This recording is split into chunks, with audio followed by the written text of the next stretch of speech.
Good morning, everybody, and welcome, Chief Constable, as always, to you and your team to this April 2025 meeting.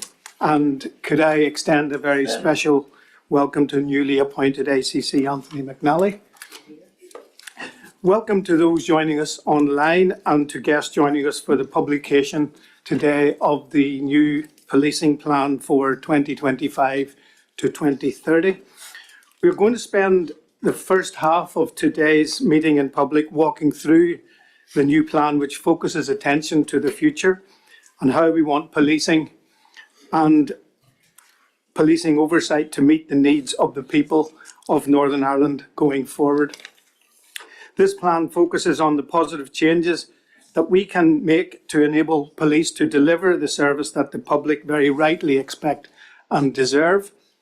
It is an important part of the delivering safer communities, and it's not the only part. We must also work in partnership across all levels of society. In the findings of the HMIC report published yesterday, we were given a timely reminder of the critical importance of investment in policing, and we will no doubt come on to that part of that report later on. But for now, I want to hand over to my Vice Chair, Brendan Mullen, who is going to talk us through what the plan, and then I'll hand over to you, Chief Constable, to talk through the delivery of the same. Brendan, over to you. Thank you, Chair. Good morning, everyone. I thought in introducing the policing plan 2025 to 2030, I will actually start off by just giving it a bit of context. This has been a 10-month process that actually started back in May last year when we held a strategy workshop, which was attended by the Minister for Justice, the Permanent Secretary, the Criminal Justice Inspectorate, HM Inspector of Constabulary, senior leaders from PSNI and board members. And we used that full-day workshop to examine the internal and external policing environment in Northern Ireland. We looked at performance against the previous plan, we looked at recommendations from inspection reports, and we looked at crime trends. And at the end of that day, 10 issues and themes emerged. And following that, we established the Policing Plan Development Group that was made up of senior leaders from PSNI, led by Deputy Chief Constable Bobby Singleton, and members of the Policing Board, led by myself as Vice Chair. That group met monthly and developed the new policing plan that we're going to launch today. The draft of that plan went out for consultation to the public between September and December. If we could have the next slide, please. During that time, we held 4 public sessions, 3 of them in person in Belfast, Derry and Dungannon, and 1 online. Those sessions were attended by over 70 people. We also received 43 responses online and 9 written responses. And overwhelmingly, 67% of the respondees agreed that the 3 outcomes within the plan were the correct ones. If we could have the next slide, please. So, going back to the May workshop, what was the policing environment that we identified? Well, the first point is that Northern Ireland is a very safe place to live. It's actually the safest place in the UK, with 50 crimes per 1,000 per population. But Northern Ireland is also a society emerging from conflict.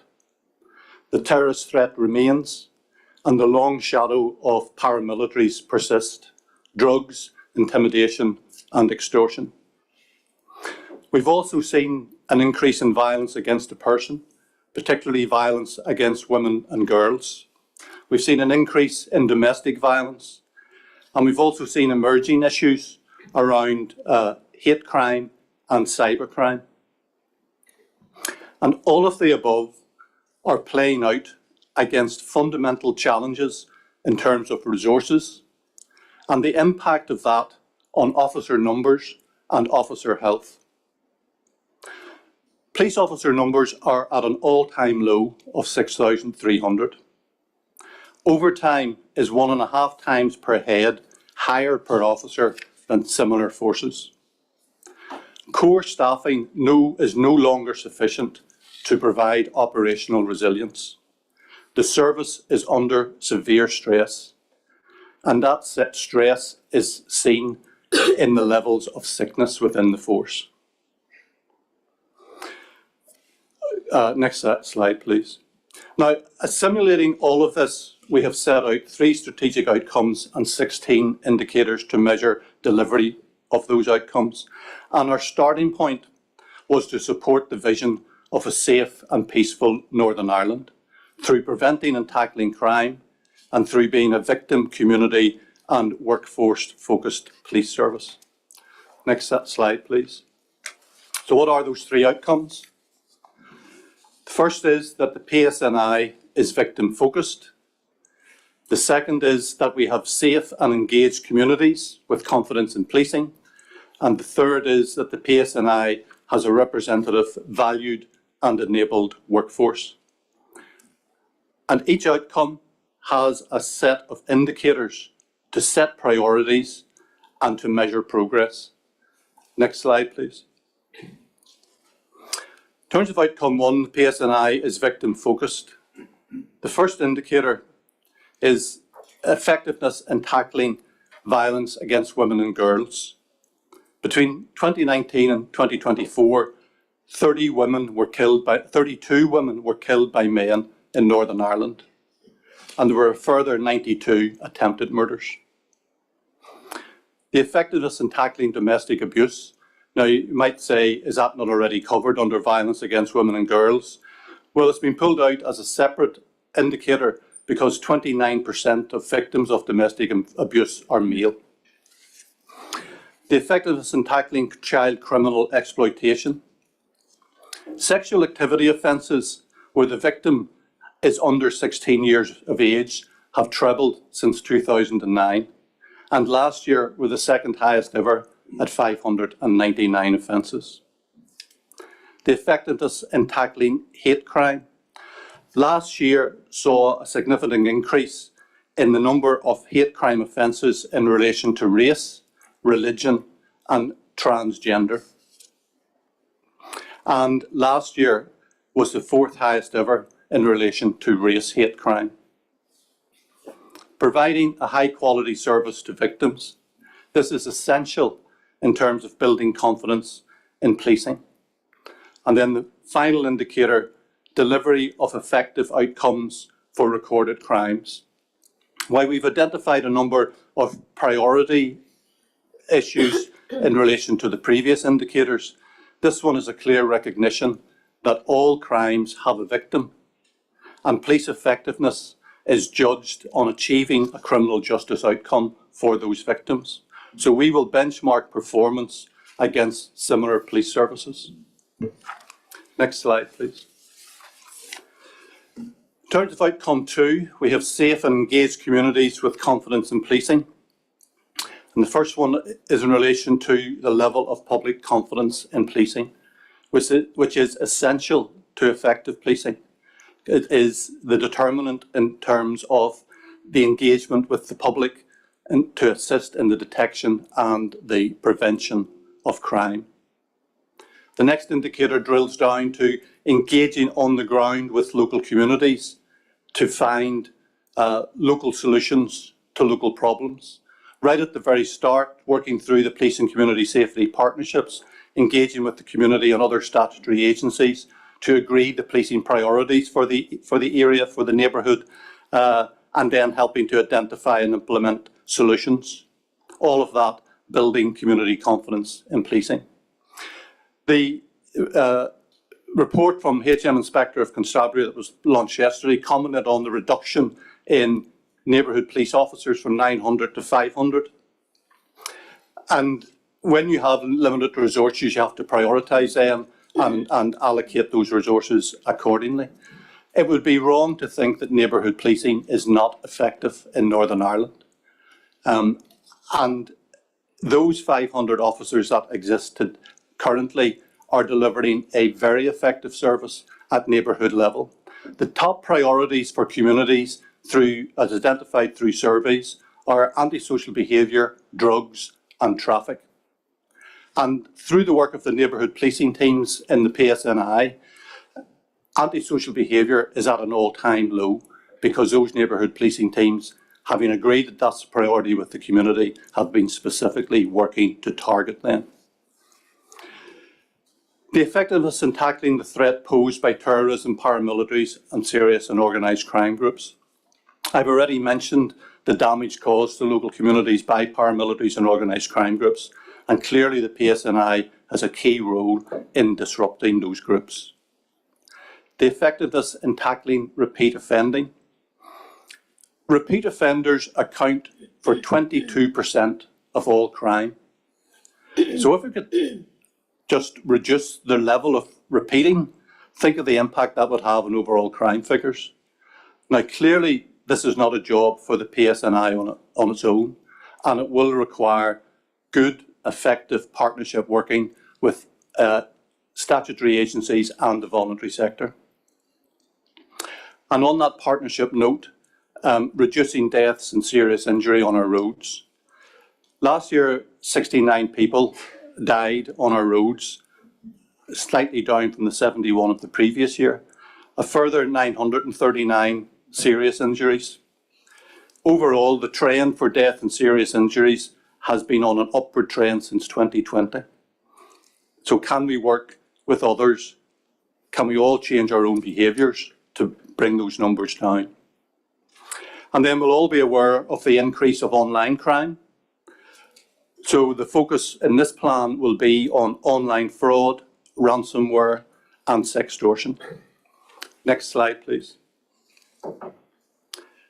Outcome 3, the PSNI has a representative, valued and enabled workforce. Why is representativeness important?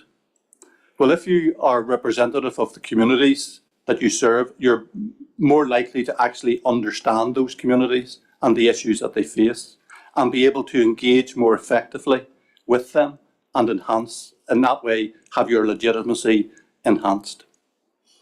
Standards of professionalism and conduct. Poor standards and behaviours undermine public confidence in policing, which is vital in terms of effective policing. And making best use of resources. The key resource is people. And I think there are 3 aspects then in terms of making the best use of that resource. The first is, particularly when resources are so stretched, ensuring that they are deployed appropriately and effectively. So that will be requiring constant risk assessment and shifting of positioning, and constantly reviewing and looking at the service operating model. The second aspect then is ensuring that those people are supported appropriately and effectively. The occupational health support and the new initiative within PSNI, which is having real impact, is in terms of peer support from colleagues. And then the third leg to that stool of people is that they are appropriately enabled. And that will require, in terms of being efficient, embracing technology and transforming working practices. There's already some great examples of that. All officers now have personal mobile devices, giving them instant access to databases. And there are new management information systems informing strategy and decision making. Next slide, please. Moving on to monitoring performance. Detailed scrutiny of each outcome and indicator will be carried out through the board's committee structure, performance, resources and partnership. And something new in this plan, the Chief Constable will report to the board in public session 4 times each year on delivery of the plan. And that performance will be assessed on impact measures. And to give you a flavour of what those impact measures are, on outcome 1. The trend for each of those priority groups, the trend in the number of offences and their percentage across all victim-based crime. So what's the trend? Is it going up? Is it going down? Are we having any impact? The attrition rate, the crimes not proceeding to court because they aren't supported by the victim. So for instance, in terms of violence against women and girls, 37% of offences don't proceed to court because the victim doesn't support the police investigation. In terms of being victim focused, it's beholding on us to get that figure down, to hold the perpetrators to account, and to have the confidence of victims to move forward on the case.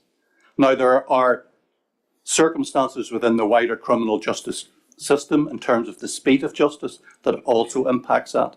But in terms of the wider partnership working, those blockages need to be addressed.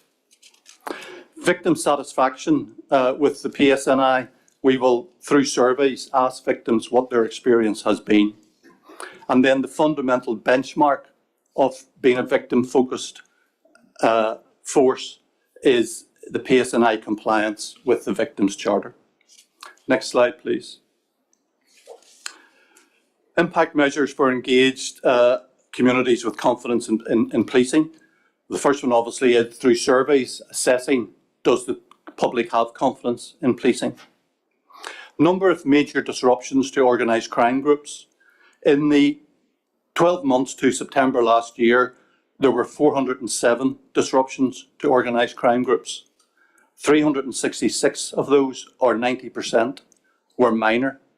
Can we see more major disruptions? What do we need to do to have a more major impact on organised crime groups?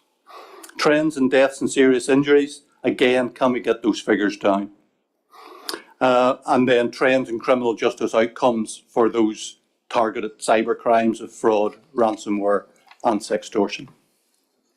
Next slide, please. In terms of a representative, valued and enabled workforce, in terms of representativeness, I think I would just highlight that it's not just recruitment, it's also progression once you are in the service and retention, that you want to stay there.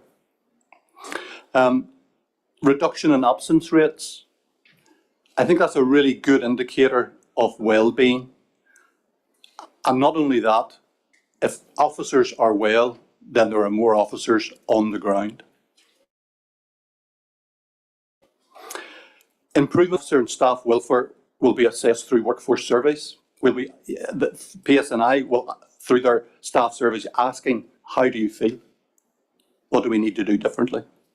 And then implementation of transformation strategies around estates, digital and the service operating model. Constant assessment of risk, constant reassessment of where officers are deployed. In terms of resourcing the plan, the total resource requirement in the last financial year was 940 million. And this level of funding, adjusted for pay awards, is the requirement for 25-26. In addition, a further 40 million is required to fund recruitment and recover officer numbers. Now, in closing, what I would also just like to highlight is that the policing plan aligns with key themes in the programme for government: ending violence against women and girls, safer communities, transforming public services, speeding up justice. And as a board, we also give recognition and welcome the fact that the programme for government recognises the need to increase officer numbers. So, overall, the new policing plan provides a strong strategic framework for policing over the next 5 years. It's a framework to deliver an effective police service which is responsive, victim-focused and continually improving. But the board is also fully cognizant of the resourcing challenges faced, and we can't overstate the vital importance of funding the business case, which is currently with the Department of Finance, to recover officer numbers to 7,000 and staff to 2,500. And Chair, on that note, I'll hand over to the Chief Constable to outline the delivery of the plan. Next slide, please. Hi, thank you, Brendan, and thank you for going through everything so carefully. And for everybody who's contributed to this over the last almost 12 months, I'm really grateful for all the hard work that's been done to get us to this position. I just want to mention a few things that gives a bit of context, the importance of this plan, and I think not just for the PSNI but for wider policing. When I arrived as the Chief Constable here, I asked a lot of people why they came to work, why they joined the organisation, what were our priorities, what was our policing plan. And I looked at the policing plan. Sorry, thanks, Bobby. I looked at the policing plan, and it wasn't what I would call a policing plan that would resonate with most of our officers and staff. There were 4 outcomes, and almost everybody I spoke to had no understanding of what it was. So we had some very positive conversations about what we needed to do because of the timing of a new policing plan coming forward. There's no criticism of what happened with regards to this, but we needed to have a plan that was relevant to our staff and to those that we serve in the communities. It needed to be achievable and measurable. It needed to correlate with why those of us who joined the police service, and it needed to synergise with what our communities want. They needed to understand that that's the policing service and the aims, the objectives, the delivery, the performance of their police service. It needed to represent the ethos and values of the organisation. And we all need to own it and take it forward and deliver it. Now there's quite a lot in there, but the biggest and most important thing, it needed to be simple. Okay, so I'm delighted that we have something that's uncomplicated, achievable, and will, I think, help us improve policing in Northern Ireland with regards to our delivery of services, but also, and importantly, increase the competence of policing across all of our communities. And I just want to mention, hover on a couple of things, is the vision. So why we're here? What's the aim? And the aim is to have a safe and peaceful Northern Ireland. I don't think anybody could disagree with the importance of that, and it's something that all of us in public service aspire to. The purpose, to what we're actually going to do. So as a police service, to prevent and tackle crime and to keep people safe through being a victim, community and workforce focused organisation. And again, all of our workforce can recognise and identify with that. And finally, the values, and these were there almost everywhere I went. I saw that we care, we listen, we act. I heard some alternatives to that, by the way, when I first joined the PSNI from some of our imaginative staff. But they're key deliverables, and I think now there is an acceptance that we do care, we do listen, and we do act. So that, for me, the values of what we're trying to do underpins this policing plan. But I then want to talk about, because I know I'm responsible for pushing on the various 3 strategic pillars of this, being victim focused. So most of us join the police for reasons that are very noble. We want to make a difference. We want to help people who often are intimidated, impacted by, are victims of crime by people who think that they can do those things and get away with it. So most of us join the police to stop people being able to do that, to keep people safe, to find and arrest people who commit vile crimes. But not just that. It's to make sure that if this was a member of our family or a friend that was a victim of a crime, that they get the service that we would expect as a victim of the police force that we're in, that our family friend or family member would get. And that's the importance of being victim focused. It's about caring about what we do. My experiences in Northern Ireland around being victim focused were predominantly shaped for a number of years by how legacy has been dealt with here. And I have to say the attritional relationship between all of the security forces and victims is something that I cannot apologise enough for.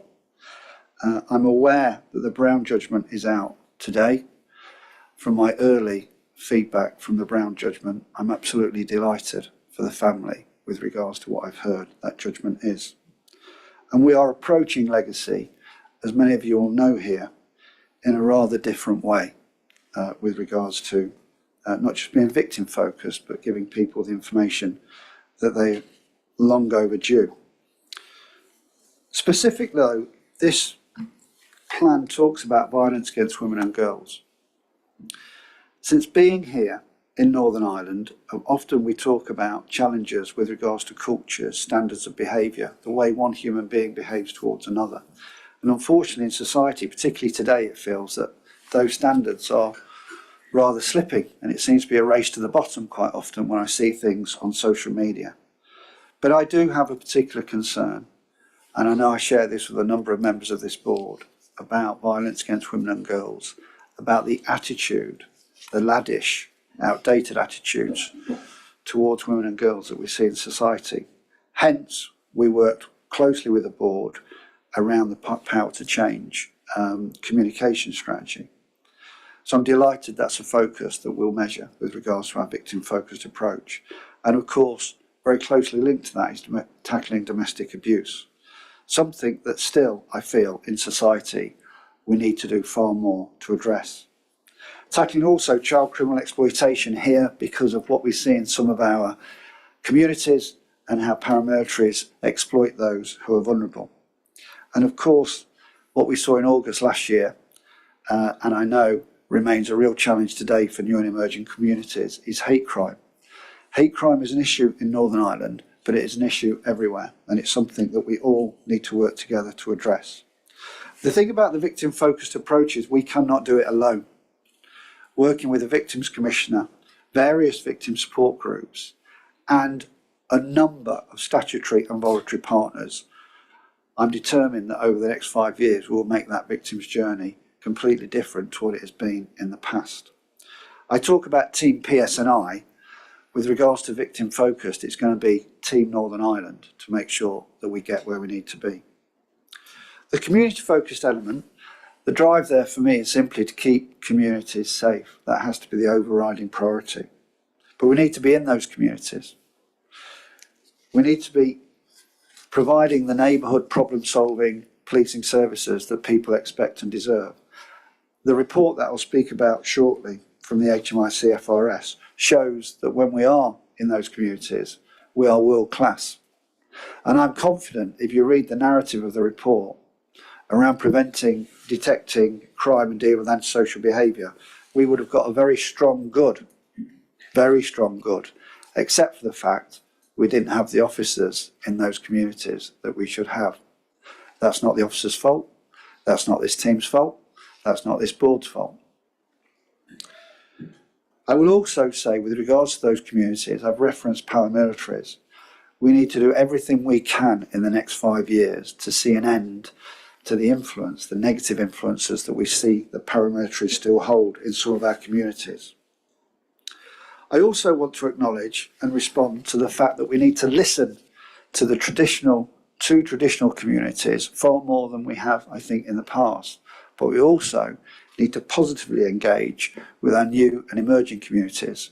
And great examples of that, and many of the board members have helped us with this, is the real events that we've held, and even the fact that at New Forge last Sunday, we provided a location for the Muslim community to celebrate Eid. All positive signs about what we're trying to achieve to be victim focused. I do just want to mention as well, it was spoken about very importantly by Brendan, keeping our roads safe. There seems to be an epidemic of tragedy on our roads, much of which I think is avoidable. And we need to be far more innovative in how we deal with the unacceptable number of road deaths and life-changing injuries that occur on our roads at the moment. The figures are entirely unacceptable.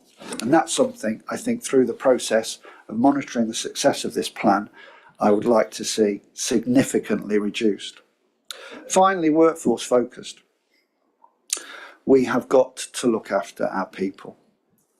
I think you know that there has been considerable investment, not just monetary investment and resourcing, but actual investment in making sure that our workforce, who are exhausted, feel appreciated and valued and are recognised for what they do. We need to make sure we provide the mechanisms to support that workforce when they do things in public service that hardly any other public body has to do. They see and do things every day that human beings should not have to experience, but somebody has to do it. We need for them, and this is a significant priority which I know every member of the board shares, to address the unprecedented and unacceptable reduction in numbers in the PSNI that I would track back to 2010 with regards to the approach to funding and the devolution decision around policing. We need to ensure professionalism and the very highest of standards for our workforce so that we are an employer of choice and that everybody in this organisation feels supported and that they have a significant opportunity to progress in whatever they would wish to do. So we will ensure this plan is delivered through all of our strategic and governance boards being focused to ensure the delivery of the three key pillars. We will be held to account in this forum through the year to make sure through focused governance processes around each element of the plan to see that the progress that you would expect is indeed being made. And I very much look forward to seeing the plan make a hugely positive difference for the men and women of the PSNI, but critically in ensuring increased confidence in policing from across all of our communities. And I'm very excited by the fact that the plan sets out such straightforward, sensible, understandable priorities, but that will underpin an increase in confidence not only internally in the police service, but externally towards our communities. Okay, thank you, Chair. Thank you, Chief Constable, for those comments. And before I move on, could I take this opportunity to thank everybody who has given input into the policing plan, members of the board, members of your team, Chief Constable, particularly Deputy Chief Constable Bobby Singleton has been very close to this, and also all of those that have responded. Thank you, and thank you, Brendan, for leading on this on behalf of the board. Chief Constable, thank you for that, and we do have a job of work to do going forward, and we look forward to getting performance reports in these public meetings going forward, and as you have said, we will continue to do that. Before we move to questions on your monthly accountability report, there are a couple of issues that I would like to mention. Last week we received confirmation that the board purchase of the Kinniger site on behalf of the PSNI has been completed. This is indeed positive news in terms of PSNI transformation and estate realisation plans. The decision to approve the process with the purchase of the site was based on very detailed briefings by the PSNI and opinions of experts brought in by you and your team, Chief Constable, by way of your own due diligence. Can I thank the staff of the PSNI who have undertook the considerable work to provide the necessary information for the board to enable a decision and for the work to be taken forward. So thank you for that. The board looks forward to receiving very regular updates around the progress to develop the site as a police college. On this note, I just want to mention that I attended attestation for new officers, and it is very heartening to see the numbers now coming through, albeit still not enough, Chief Constable, and the diversity of each new group that we're seeing on an almost monthly basis. Can I also thank all of those involved in the Team PSNI events? I attended one last month, and aside from having a very, very special guest present and present an award and commend the work of the PSNI, the event itself was indeed very, very positive. So thank you for that. The Vice Chair and I have also been visiting a number of district command areas. So can I take this opportunity to thank the officers and staff for making us welcome and taking time out to talk to us about their work and their challenges. It's always very, very beneficial to us to see what's happening on the ground. Finally, I mentioned the HMICFRS report earlier, as you have also mentioned, and it has a number of issues that need very urgent attention, Chief Constable. We also had a report from the Criminal Justice Inspectorate Northern Ireland on pony abuse of position investigations. We would welcome your comments on both of those issues. Specifically in relation to the HMIC report, while noting the resourcing challenges, perhaps you could share with us and speak about what can be done with the existing resources and existing capacity that are there. So on that note, perhaps you could briefly comment on your report and then the issues that I have also raised, and we can then move to questions. Thank you. Thank you, Chair. And thank you to everyone watching online for coming to see the board this morning. So March was another extremely busy month for the under-resourced police service. But before I highlight some of the exceptional work in the accountability report and comment on the release of yesterday's HMICFRS report, I want to mention two significant milestones which have taken place since our last meeting. We've already spoken about the first with the input from Brendan and my response, the launch of the 2025 to 2030 Northern Ireland Policing Plan. This will be key for setting out strategic direction for the next 5 years, and I really welcome it and the timing of it. The second important milestone, which you've also referenced, Chair, occurred last Friday when we took ownership of the future site of a new police college at the former Kinnegad Logistics Base in Hollywood.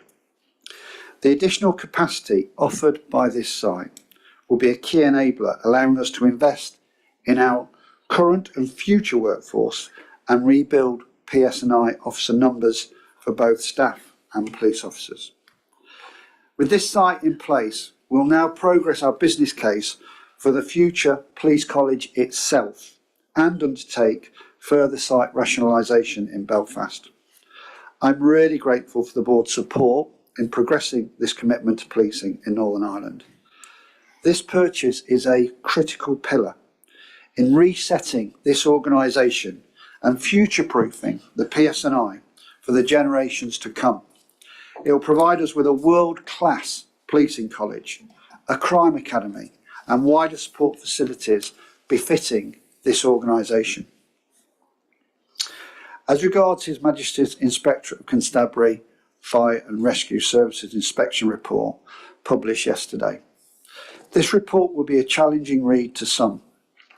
It provides the outworkings of what I have repeatedly been saying since I arrived in October 2023. It reinforces my resourcing concerns and the need to urgently recover officer and staff numbers. The HMICFRS inspector has confirmed what I, along with numerous other external and oversight bodies, have been warning about for some time. Years of underfunding have savagely affected our ability to deliver essential policing services. Neighbourhood policing, offender management, crime prevention and safeguarding efforts are at breaking point. The saving grace, and this is repeated throughout the report, is our people. It's the sense of duty and public service of our officers and staff. In his observations about the report, the inspector states that in 2023, he expressed concern, and I quote, his words about the decreasing headcount of police officers that would lead to reduced visibility, problem-solving activity, engagement and reassurance for communities.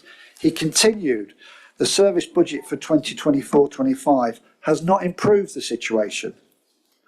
His report identified many of the consequences of the budget shortfall and the continued challenges that face, as he describes, the Chief Constable of PS&I and his team. The report published yesterday highlights delays in risk assessments, overdue visits to registered sex offenders, and inadequate psychological support for officers handling high-risk investigations. I accept the findings, but want to provide you with an absolute reassurance of my commitment, of our commitment to address the concerns raised. Much of the work has already been done. We are in a much improved situation already from the time that the report was written of those visits. As much as I welcome the report, most of what the inspector has highlighted I was already aware of. That's why I restarted officer recruitment regardless of our financial cliff and pushback in April last year to stop any further decline in our numbers. In April 2024, I commissioned a review of our crime department to build on the 2023 service management statement and assess properly our demand, capacity and future challenges. This assessment and a collaborative team PSNI approach to offender management will ensure we accurately surge our resources to address the issues that have been identified. However, let me be clear yet again.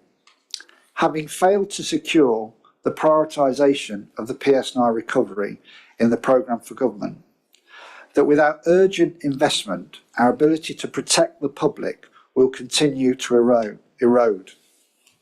Now more than ever, we need decisive action and investment. Our ability to respond to this report and to implement the policing plan relies not just on our officers and staff, but far more at this moment in time on the support of this board, government, partners and communities to secure the necessary funding and resources that we require. When I arrived as Chief Constable, seeing the position the organisation had been allowed to deteriorate to as regard its numbers, I commissioned an independent group to assess what the police officer numbers should be. Had policing kept pace with the uplifts in policing in England and Wales, we would expect the PSNI to have between 8,005 and 8,500 police officers. We barely have 6,300.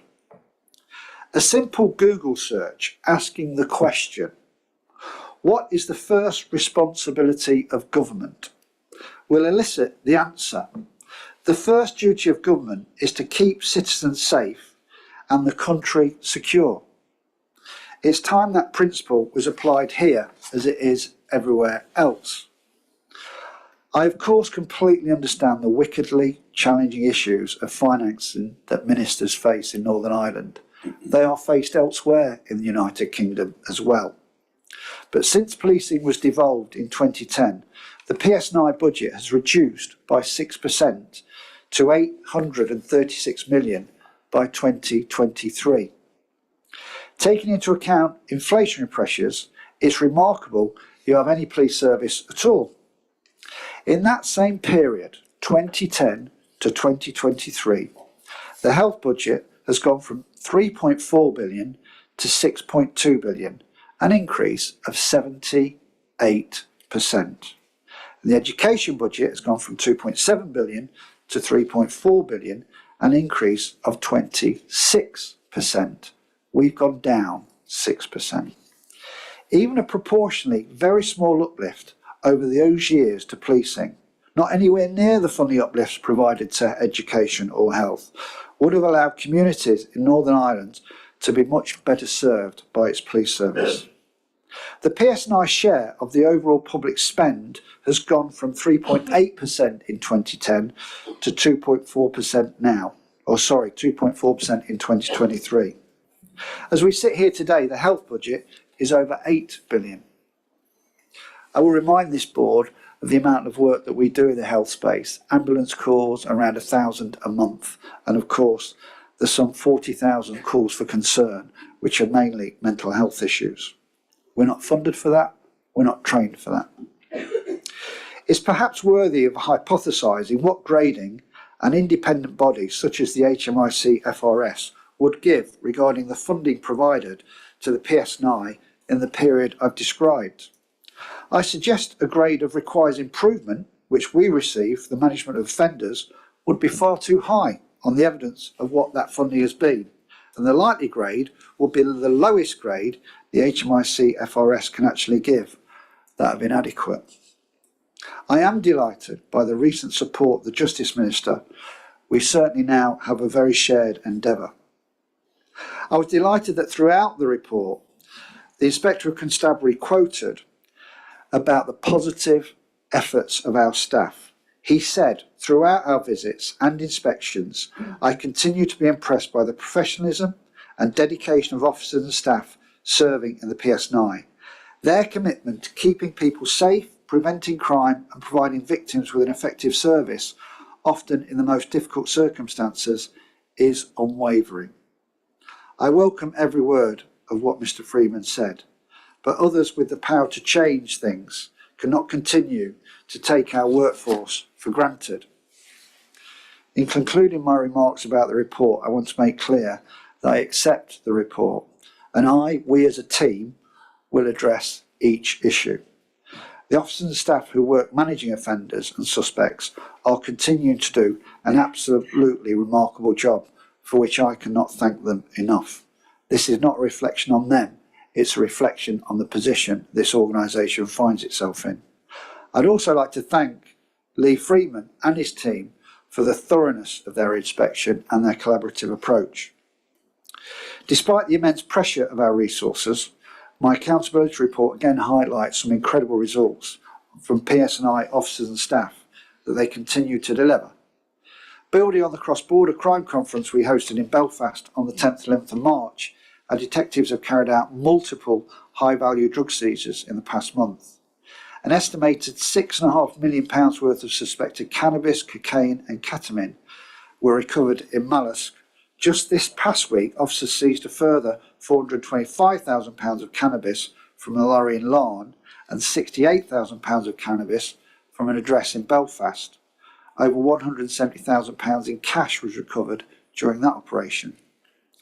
My report also provides details on recent convictions secured for serious child sex offences, domestic assaults and historic abuse cases, outcomes that ensure perpetrators are held to account.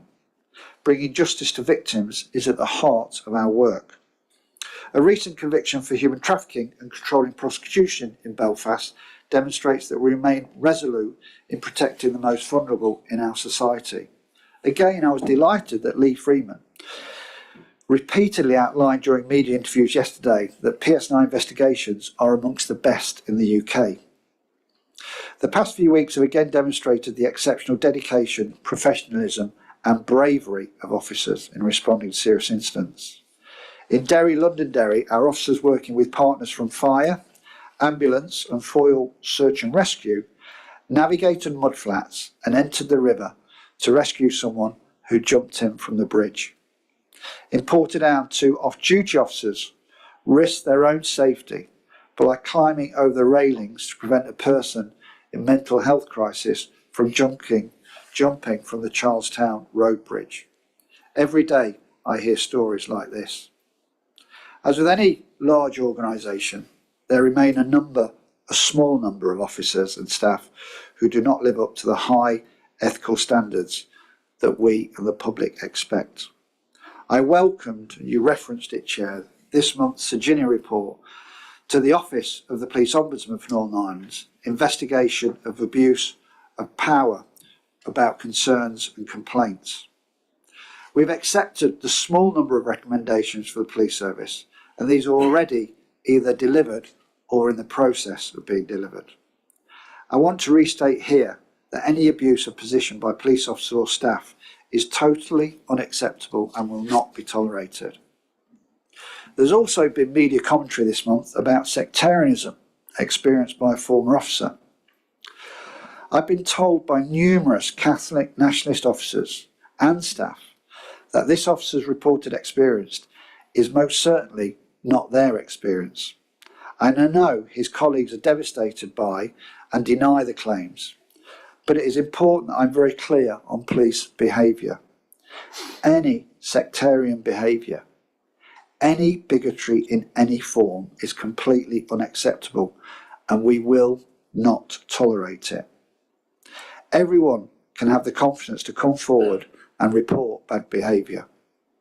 Where we do receive information or complaints around wrongdoing, they will be robustly investigated, and anyone who behaves inappropriately will face the consequences. We do not want anyone who displays sectarian behaviour in this organisation.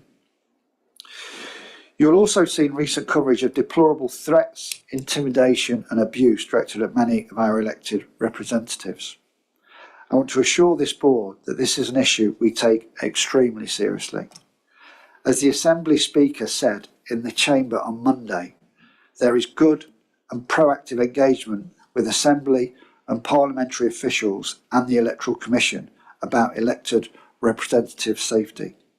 We're committed to thoroughly investigating our reports of criminal behaviour. We hold regular dedicated crime prevention events within the Assembly building, the next one being only next week. I was delighted to attend two incredible events at New Forge this past month. On the 19th of March, His Majesty King Charles unveiled a plaque commemorating a visit before visiting and addressing officers and staff at our 6th Team PSNI event. The King also presented the inaugural Team PSNI award to the PS Port team in recognition of the valuable work they do to support our officers and staff. This was a real honour for all those involved, and I know the King's clearly heartfelt words of thanks and acknowledgement to the professionalism and dedication of our officers and staff were appreciated across the whole organisation. I particularly liked his remark about the thin green line. Then on Sunday the 30th of March, I was a guest, as I mentioned, at the large Eid celebration at New Forge, organised by Belfast Multicultural Association. This was an incredibly important day for Belfast Muslim community, a community which has been feeling under attack since the terrible events of last summer, and it was an honour to be invited as their guest. Finally, as you mentioned, Chair, I'm delighted to welcome Anthony McAllister as Assistant Chief Constable to the Service Executive Team and to his first Policing Board meeting. I wish Anthony every success as he takes over the Justice Department role from Ryan Henderson, who has taken over the local policing portfolio. And now, Chair, I'm very happy to take questions. Thank you, Chief Constable, for your remarks. And just on one item that I want to note, and I have been noting since my appointment as into this position, the issue of resourcing, which you have raised, has been raised at every meeting, and we will continue to lobby for greater resources for the PSNI. It's just as frustrating for us whenever we're trying to hold you to account.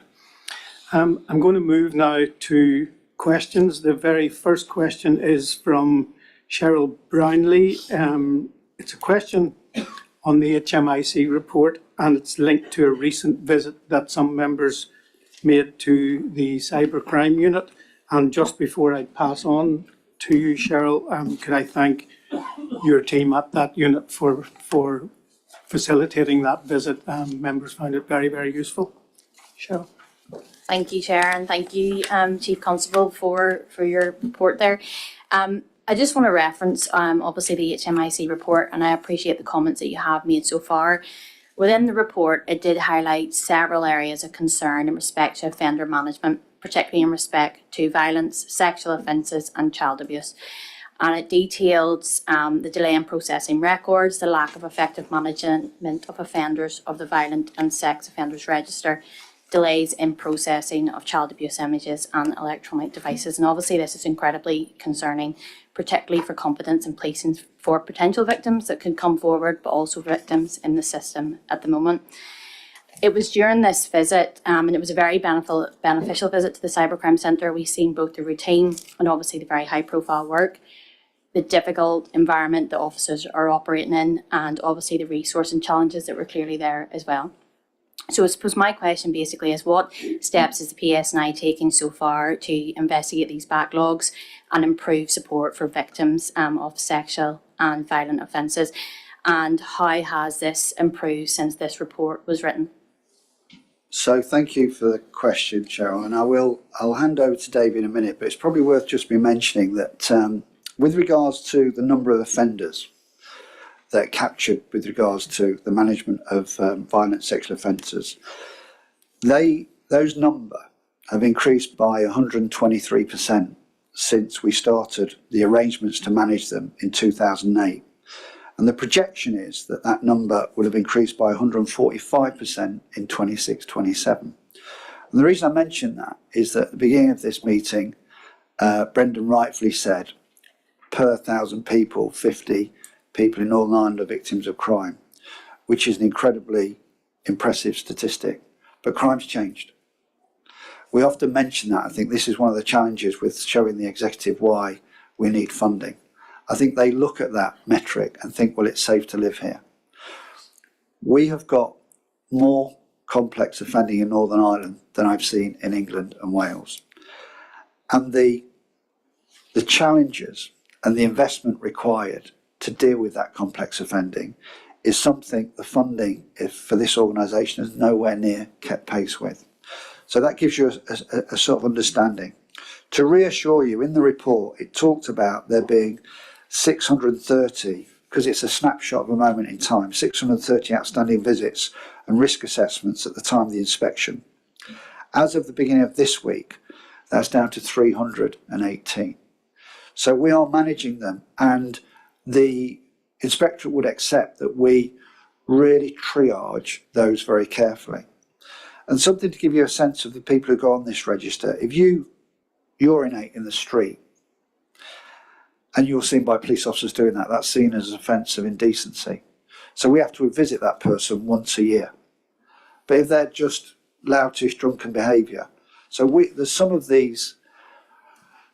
the criteria for this I think we need to look at. It's not just about resourcing.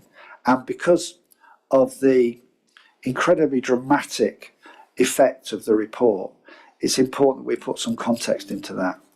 And what the Commissioner did say, the Inspectorate did say, is they didn't find any examples of where anybody was put at risk. And that's really, really, really important. We are also developing an IT solution to help us manage a lot of the challenges.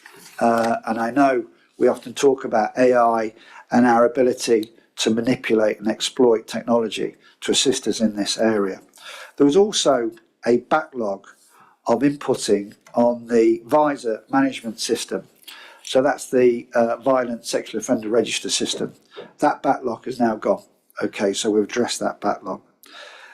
There are other things that I know we need to do in a collaborative approach across the organisation, Team PS&I, to make sure that we eradicate all of the concerns in that report.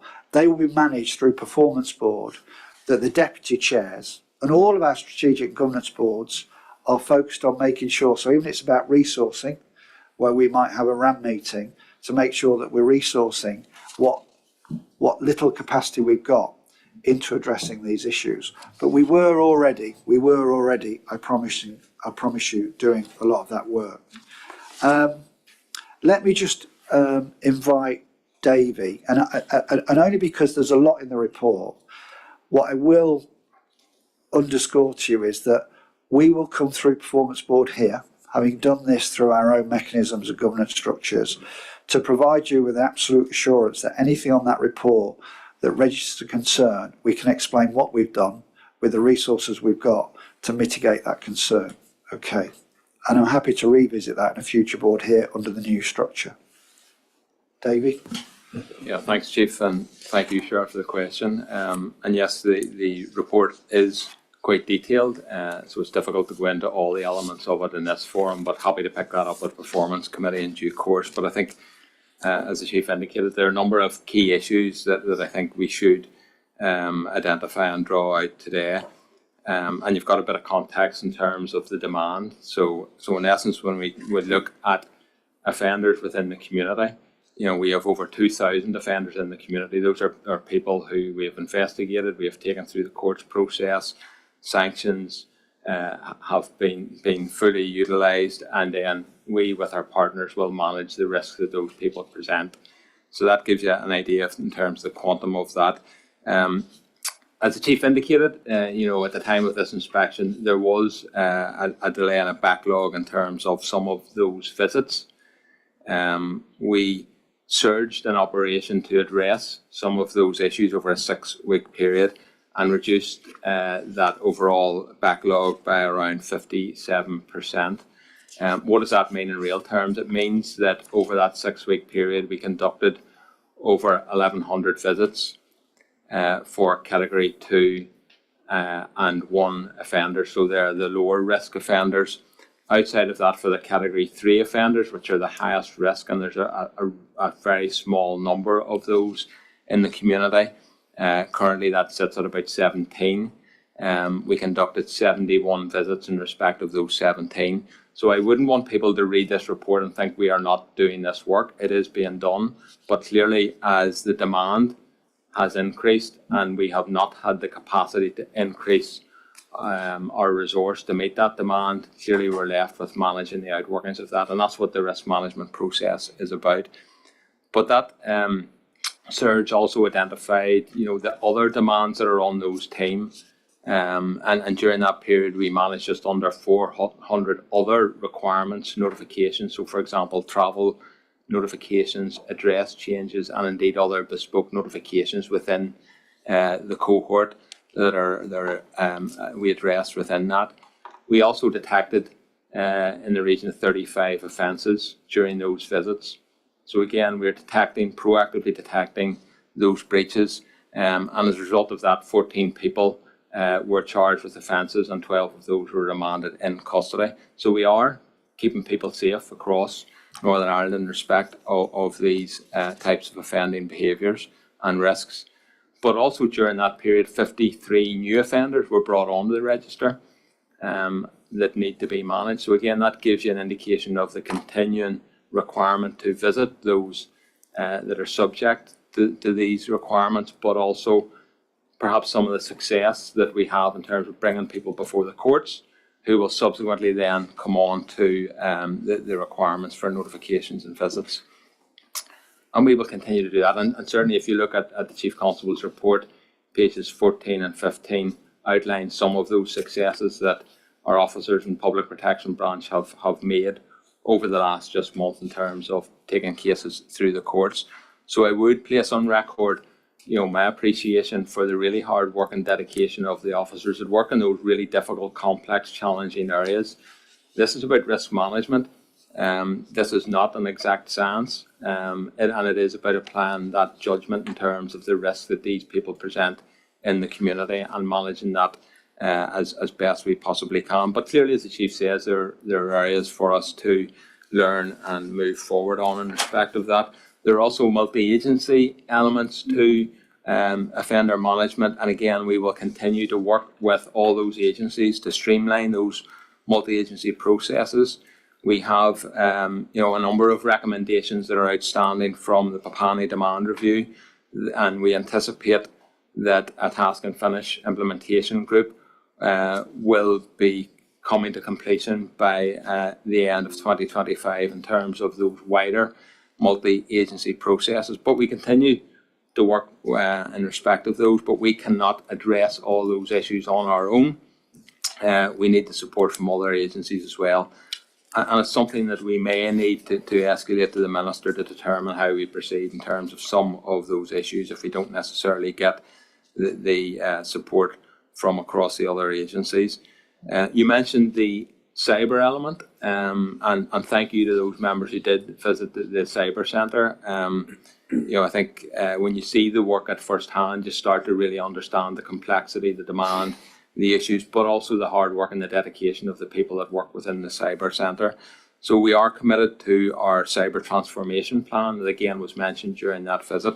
That plan has been approved through our internal governance. And we appreciate and acknowledge that there's much more work that we can do to utilise technology, particularly around some of the really complex areas of image identification and grading that you would have heard about during that visit, that we can remove some of the risks to our people by automating some of that, but also still having that human element around the decision making and the overall grading in terms of those. So we welcome the report. There's work to be done, and certainly we are determined to deliver on that work. And I would suggest that there's probably 3 areas for me in terms of taking this work forward. Firstly, there's to fix the foundations, and some of that is around if I can call it, some of the administrative differences and issues that were highlighted in this report, things like our compliance with national standards, our Pfizer reporting, etc. So we'll address those issues in the short term. And we will also continue to look at that surge capability where we have capacity across the organisation. We will shift that in to keep and continue to address these issues. But clearly, we don't have the resilience to do that continually. And as other demands will come and we'll be faced with, we may have to shift that resource to other areas of business. But we will continue to look at that at a really pragmatic and dynamic basis. Phase 2 is really around our resourcing and our recovery plan in terms of us being absolutely clear what we need within Public Protection Branch moving forward to continue to address that capacity and reduce some of that demand. And the third phase for me is around the partnership approach to the MARAC arrangements, the PAPANI arrangements, the overall structuring of Public Protection Branch moving forward as that demand changes, and finally that cyber transformation element. So for me, those are the three phases, and I'm happy to continue to report to you through the performance board moving forward in respect of that. Thank you, Chair. Just you did touch on there in terms of the officers and the operating environment and how intense it is. What support is available for officers? Is that being reviewed effective? The effectiveness of that support, is that being looked at, and is there any changes to improve that? I'll come in on that, Cheryl, and I'll bring in Pamela. So last year, we did what investment we could do, we did in occupational support, health support. We brought in more doctors. There's an element in the report that talks about officers in this category of work not being screened. Our own experience, and Pamela will talk to this, is that screening isn't very effective. So we made a organisational decision. It only identified, I think, something like 2% who might need some additional assistance around taking on that role. And the screening this is like psychometric tests, psychological tests, often happen when you're going to do unusual types of work like undercover work. I didn't actually realise, there's one thing I didn't realise about the report, that we weren't doing that screening, but I've spoken to colleagues and not everybody does it. And there's a thing about socialising what we've now done with the organisation around the investment we've made in OHW. Part of that occurs at the Team PS9 events, and what I often see is people having no idea what's available to them. And we have reduced the queues, particularly around psychological support. But what we clearly need to do is build in to the actual working environment more of the checks and balances around those staff, who I've seen, by the way, the people who view the images, I've been to see them and spoken to them about how we support them. But that investment has happened, and I think we'll now see the traction and benefits of that moving forward. So yeah, just to assure you, but let me bring Pamela in on that. Thanks, Cheryl. Yes, just to support that, I mean, we did look at the extent of our screening was not beneficial, but actually identifying people. And actually the bigger point from the organisation was to ensure that we had the investment and support. So both through mentorship support, trauma support, and actually supervision. Sort of links back to a little bit around the way social workers and clinical staff would have supervision to be able to talk through some of the experiences that you're witnessing and how to support that. So a lot of energy and focus has gone into that from both OHW and indeed supporting the teams to be able to support each other, and peer support would come in around a lot of that as well. But we do recognise this as a risk in the organisation from well-being right across the organisation, but very much focused in on certain teams. So we do recognise it, and we want to look at that. There's projects being developed as we go forward around rotation, timing and roles and things like that, just to look at how we can mitigate some of those pressures. But that is certainly been more beneficial for both the individuals and the organisation to date.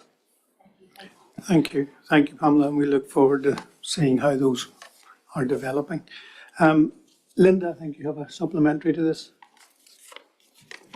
Yeah, so some of it has actually been answered in your responses so far, so thank you. It's just in relation to that HMIC report, and specifically around the neighbourhood teams and the reference to the depletion of our neighbourhood teams, and then linking it to what we've just talked about around the management of offenders. Can you give me some sense of how the depletion in our neighbourhood teams is impacting that, because they have a role to play in that as well? So can I get just a wee understanding around that, maybe from yourself, Chief, or Just repeat the question again about the context, sorry. So the depletion of our neighbourhood Yeah. teams obviously is an issue for us. Yeah. It's just understanding what their role is and around the management and what impact the depletion has then had on managing those offenders in the community. Oh, I see. Okay, so normally it's quite a specialist role. I will bring Davey into this, but we've taken a team PS9 approach to this now. So you would have people in the offender management unit go and visit these people. What we've done, because we think there are benefits for local neighbourhood officers, we've done a hybrid where we'll go with one of the officers from the offender investigation unit and a local officer. And that's provided us with dividends where the local officer firstly gets to know more about what's happening in the local community that they might just not be aware of where these offenders are, particularly obviously the high risk offenders, but also it's been very advantageous because they bring intelligence to those visits about then adding some real value that's led to arrests that we wouldn't otherwise have had. The difficulty is, of course, is the level of resource. It's important, I do say, around the first question that was answered that we got an adequate around preventing, detecting crime and antisocial behaviour. The report, if you read the report, is full of absolute positives. It is non-stop positive comments about what we're doing. Problem-solving initiatives, diverting young men away from paramilitaries. It is just a report of really good work. Because we haven't got the numbers in there, the HMIC cannot give us, in my view, the grade that we deserve because it's not consistent enough throughout the organisation because we haven't got the people in there. And the abstraction is obviously an issue. We've got this responsibility to answer, it's a prioritisation issue, 999 calls. So when we're struggling in response, we have to have those officers answer those calls. So asking them to do another piece of work, such as visiting violent and sexual offenders, is another thing that puts on their to-do list that they've just not got the capacity to do. And I'll mention this, at the end of the report, you'll see a section about summonses. Well, only here, only in Northern Ireland, do the police have anything to do with issuing summonses. It's absolutely, it's antiquated. So summonses are first, they try, the effort to issue the summons goes through the Public Prosecution Service. If they're not served, they send them to us to go and do a visit. Regulations need to change so that we can try, not us actually, this isn't something for the police, for the Public Prosecution Service to serve those summonses by email, for instance. People often keep an email address, they might change their home address, they might move. Serving summonses can be difficult, particularly when people don't want to have a summons served on them. But it shouldn't be something that our resources are taken up with time. They should be in community problem solving. So that's something that's unique to Northern Ireland. And it's something that I've told the Criminal Justice Board has got to change, but it needs regulations to change to allow us to do that. But I'll just open it up to David because he probably will want to add something.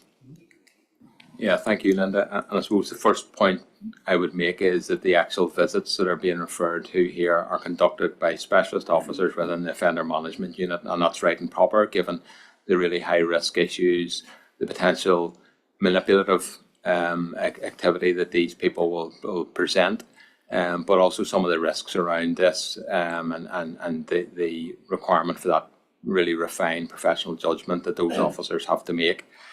So those visits are conducted by trained officers. They then have to complete the administrative piece, which is updating the visor records, the risk assessments, sharing that with partners, attending the various meetings that flow from that. So that's the kind of the context around the actual visits. However, there's a key role, as the Chief had said, around enhancing and increasing neighbourhood involvement, knowledge, understanding, and as a consequence, our ability to, if you like, feel the temperature of communities around these offenders, what's happening, the intelligence picture, etc., etc. So there's been a lot of work has been done over the last few years in respect of developing that connection between offender management and neighbourhood units, and it is that team PSNI element. And that was really positively recognised in the report, where that expanding local knowledge, local input, local intelligence has been acknowledged. Clearly, from my perspective, I want to grow that and develop that further, and that's the limiting factor around the resources for me. You know, we cannot expect neighbourhood teams to get more and more involved in that work if they're not properly resourced. So for me, that's the element that we're missing is more engagement at a local level between the experts, if you like, and the neighbourhood experts that have the local knowledge and the expertise to enhance what the central team will actually add to the risk assessment process. Thank you, appreciate that, and I just want to acknowledge, obviously in your report you mentioned the specific issues, the challenges that Mid-Ulster had over the past short while, and I just want to acknowledge some of the work that the PSNI have done around that. Thank you. I have a question from Frank McManus on artificial intelligence. Frank? Okay, thank you very much, Chair. Firstly, I also was privileged to be at the cyber crime unit last week. Met a wonderful group of people doing wonderful work, and I hope that if you get extra budget, you will look very favourably on looking after them. Davey did not tell me to say that, okay? But we're all privileged to be living in a time of extremely fast-moving technical change.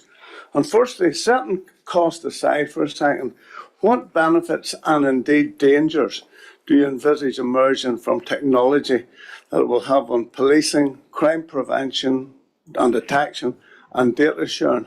And then the main core of my question is, I'd be very keen to understand your view on how artificial intelligence might impact on predictive policing operations. And then finally, if we get back to the cost, to make sure that we're not sitting here 3, 5, 10 years' time, what size of a budget will you need to make sure the PSNI are able to stay ahead of technology change and to bring in that predictive policing? Simple little question. Yeah, so we've got about 3 hours. But in all seriousness, Frank, I think this would benefit, I want to answer this as best as I can now, from further discussions after the meeting, because there's a lot in this. Firstly, we all know that artificial intelligence is escalating at a speed that is frightening. And it's not just AI, it's technology in general. I mean, AI now can do facial recognition better than a human eye. It can do voice recognition better than a human being.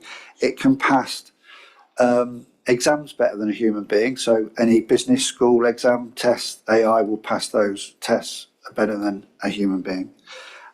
There's huge potential in your question around putting costs aside, around how technologies can help us, around crime prevention, detection and data sharing. Huge potential, particularly the way it's able to mine huge amounts of information in ways that we can't and as quickly as we'd like to, and actually as accurately as we'd like to. One of the things that I'm trying to get us to do here, and we will do it, is use a redaction tool that's used elsewhere, but we haven't yet got into this space. We've started to do some of this. So because of the legacy issues that we have to manage and sift through research significant amounts of material to decide what's sensitive and what's not sensitive. And there's been all sorts of tests done where human beings that we would usually apply this process here with the human eye and expertise, and there's something about culture there, will do that. But they are not as reliable, they're not as consistent in doing it according to the criteria that we apply, nowhere near as good as using these tools that are available. So that's something that would reduce significantly a resourcing burden in the legacy space, and we all know through recent events how challenging we're finding some of that.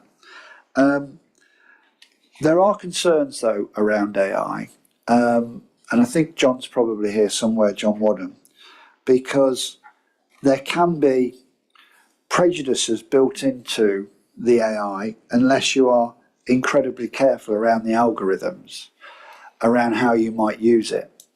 And I know West Midlands did a huge amount of work very quickly, and I'm very confident they've now addressed this, but they as a pathfinder found that there were some errors in how they'd applied some of the technologies. We are part of a national group, so just again to reassure you, we're linked in, and it's a new group that now Anthony McAllister will chair. Previously, Ryan had responsibility for this. to make sure that we are connected nationally with all the advances and all of the safeguards that are required in how we will acquire and accredit any products that we use around managing sensitive technologies that we use in policing, because we have extremely sensitive information that we can be utilised through using these technologies. You'll know here probably we already have things like the exploitation of voice to text, which is twice as quick as the method before, and our victims hub is again another example of how we're using technologies to the maximum to make sure that we assist in that victim focused approach of what we're trying to do. So we're trying to make sure that we exploit every possible advancement that are changing all the time in a way that we are getting the biggest bang for our buck, but also we aren't doing anything that would cause us to act inappropriately towards any group or community. We're also alive to the fact, by the way, that artificial intelligence is exploited by criminals. It's used by criminals in how not only they offend, but also as almost their own security methodology with regards to police activity. So that's something we're also currently alive to. In the PSNI, I've got some examples here. We've developed and are exploiting a number of AI solutions, and this has not happened, in the last few months. This has been happening for a few years. Some examples: the robotic process automation, RPA, in firearms licensing to assist us with automating the background checks so we can increase the speed of the processing. Again, RPA, robotic process automation, in our contact management centres, providing email updates to victims, citizens on various types of incidents as quickly and as accurately as we can. And I know Ryan was heavily involved in ensuring that really we're at the cutting edge of that. We're also using bots to automate intelligence submissions. I mentioned voice to text. And there's a whole raft of other things that we're looking to explore, but make sure we do that in line with national guidance. There's also something about procurement opportunities as well, because of cost effectiveness of how we move forward. One of the parts as well is training our staff, our ICS staff, in the development techniques and what's available around, and some of its mindset around AI solutions. We are from an organisation that was considerably under threat for a very long time. Threats still exist to policing in Northern Ireland, so we have to be careful about what technical solutions we use because of the security of them as well, and that's always an additional factor that we have to take into account. But I think it would benefit from us having almost an off-table conversation, bringing you in and looking at how we are planning for the future, which includes, because it was your last question, around understanding what we need to factor into the costing. But this is investment to save. What I would say, a lot of this will mean that our resources can be better deployed, that we've got doing police work than administrative or research or redaction of documents. So there's a huge opportunity to release policing time to do policing tasks rather than administrative tasks through AI and technologies, and that's something that we're very focused on exploiting. Okay.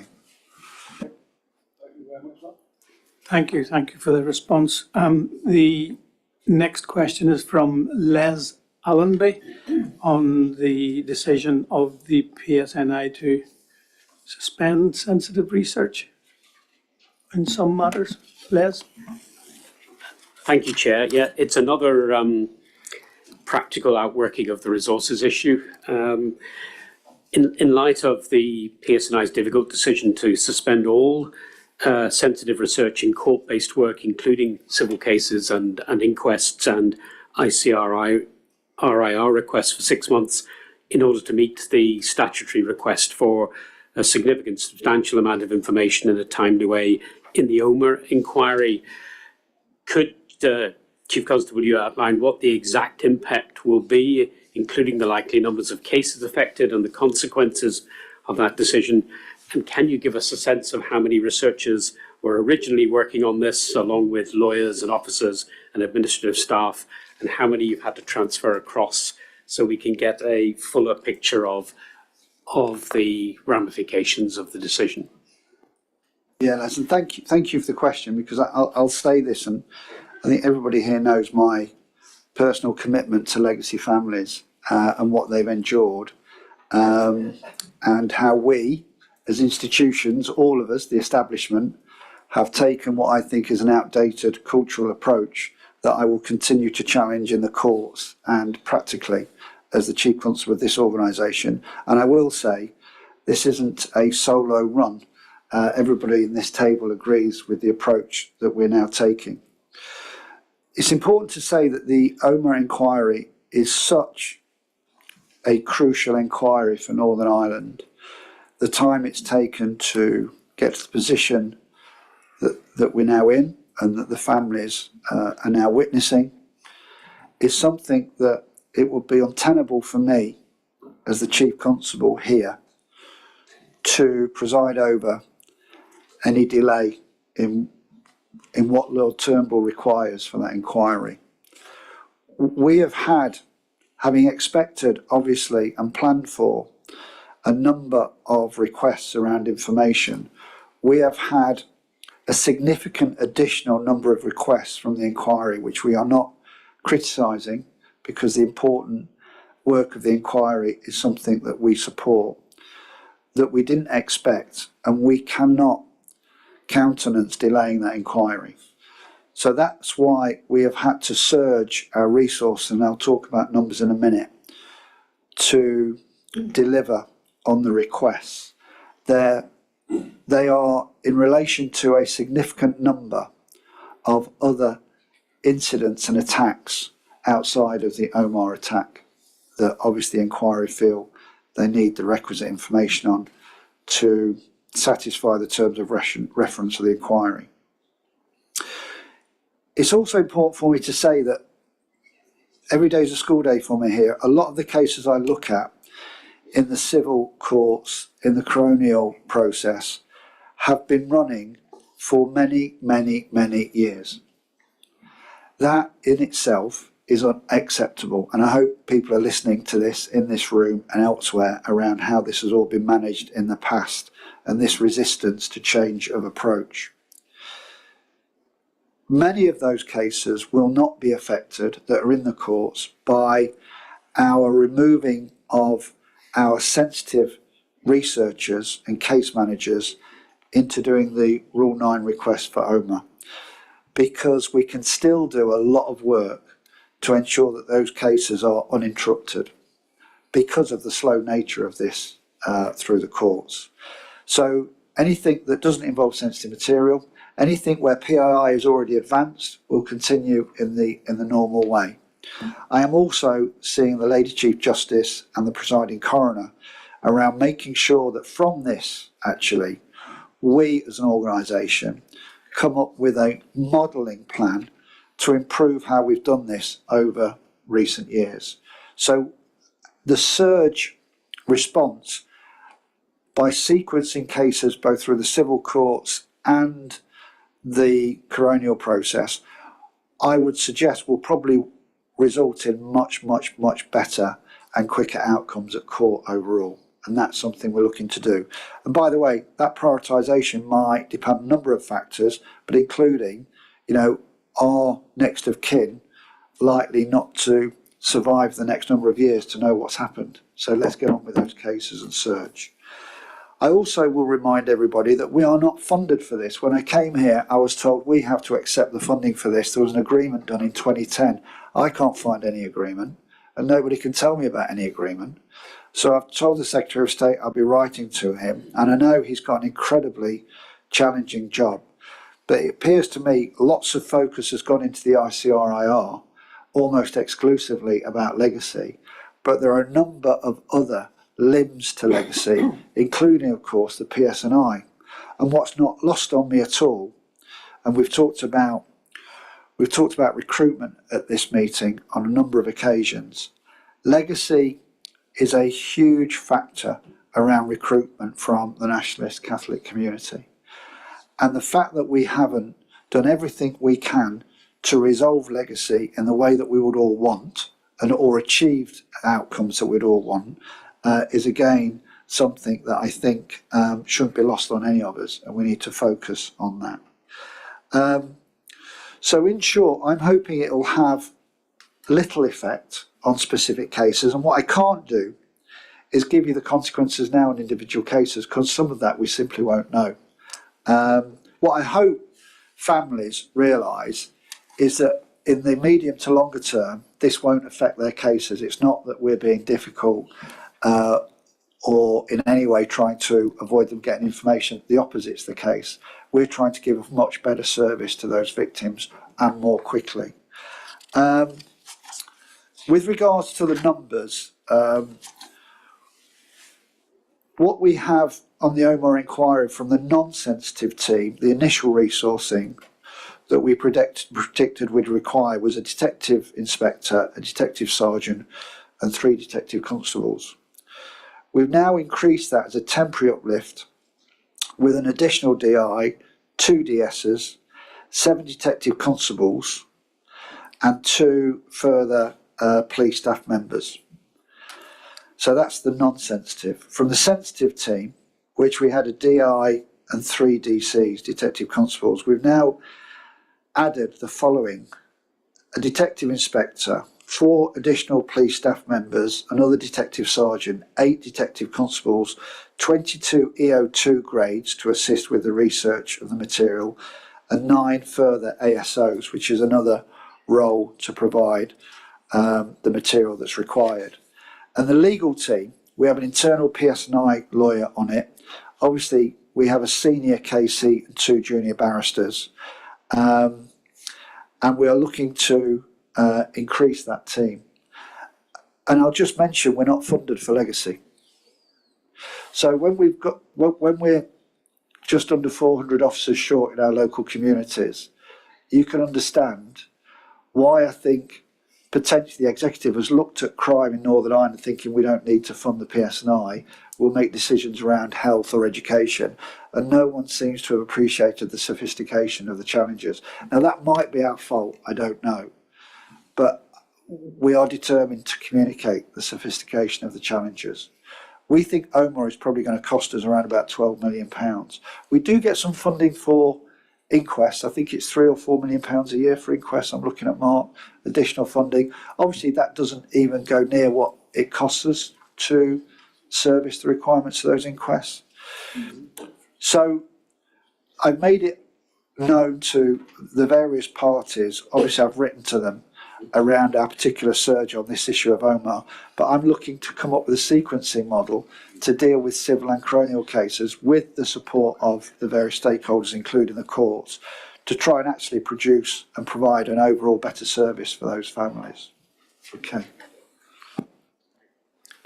Thanks, Chair. And it's very useful to have that context in what I suspect will be a series of difficult conversations in other cases in the next 6 months. And while I recognise the structural issues which are beyond PSNI around how these things move slowly, it still effectively adds to some of the delay. And I think it's important to get it out there that the reasons why that is, given the historical context of how things have moved and the cooperation in the past around issues of inquests and other cases. So I think it's really helpful to get that into the public domain. So thank you, Chair. Thank you. Thank you. Thank you. I'm going to move to Keith Buchanan on a question on firearms legislation. I know, Chief Constable, you mentioned about the way in which you're processing these, so hopefully that will... Yeah, thank you, Chair. Chief Constable, my question, I suppose, with respect to delays with firearm licensing or applications, and you touched on AI, and as some people call him, Al's going to be a very busy boy, getting all these problems sorted out. But can you give me sort of an update where we're at with firearms licence and why is there delays, and what's your sense of delays? If it's all right, Keith, I want to pass that to Melanie. Is that all right? Thank you, Chief Constable. Thank you, Keith. Yeah, we are still experiencing pressures in firearms licensing. Board members will probably recall around 2 years ago, we brought this to the attention of the board and we configured a goal group which looked at our systems and our processes, and that was one of the drivers for introducing that AI, which is helping us. In terms of the actual numbers in the different queues, to give you an overview as of this morning, in the initial queue, which is a mix of initial grants, re-grants and variations, there were 650 applications in that queue. The average time for something to transit through, right through that process for a sort of non-contentious, non-difficult, non-complex application is usually with 4 weeks. So normally to the adjudication point and the decision making, that is 4 weeks. The place where we've got the biggest pressure is the complex case decision making queue. Some of that has been caused by some critical staffing issues.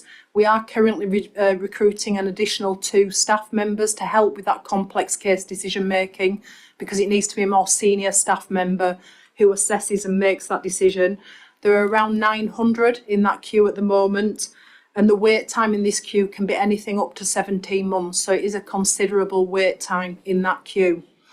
I'd like just to set a little bit of context around some of the challenges that underpin all of this.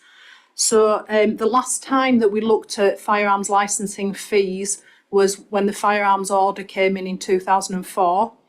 The Department of Justice used an independent consultant to assess what the fee level should be to inform that firearms order in 2004. The independent consultant found that the fee should be £195 for an application. In that way, that would guarantee that at that point, 2004, the process of assessing and processing those applications would be cost neutral to the PSNI. But the actual application fee set by the order was £95.